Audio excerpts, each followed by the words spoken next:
las 5 horas y media con que antes un interino cobraba el verano.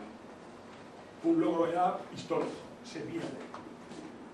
El año sabático se pierde, aunque no es tanto en la realidad como parece. Los horarios son anteriores a las transferencias educativas y ahora cambian, 2 horas más. Se pierde formación, quitan los CPRs. No sé, son retrocesos en la calidad. Quiero dejar una cosa clara. No se presente como motivo de las movilizaciones que están empezando ya en España, la causa no son las 2 horas esas que cambian de otras actividades a ser lectivas. El profesor va a trabajar lo mismo.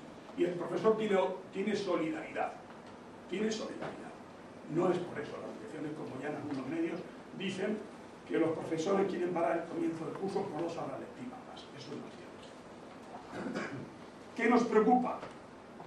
Ya he dicho que en Madrid, en Galicia, Navarra se va a decidir.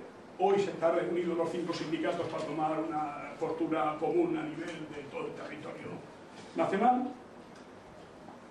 Nos preocupa la calidad. Va a haber menos profesores. Menos profesores. Y más alumnos. Estamos viendo informes que el alumnado está aumentando.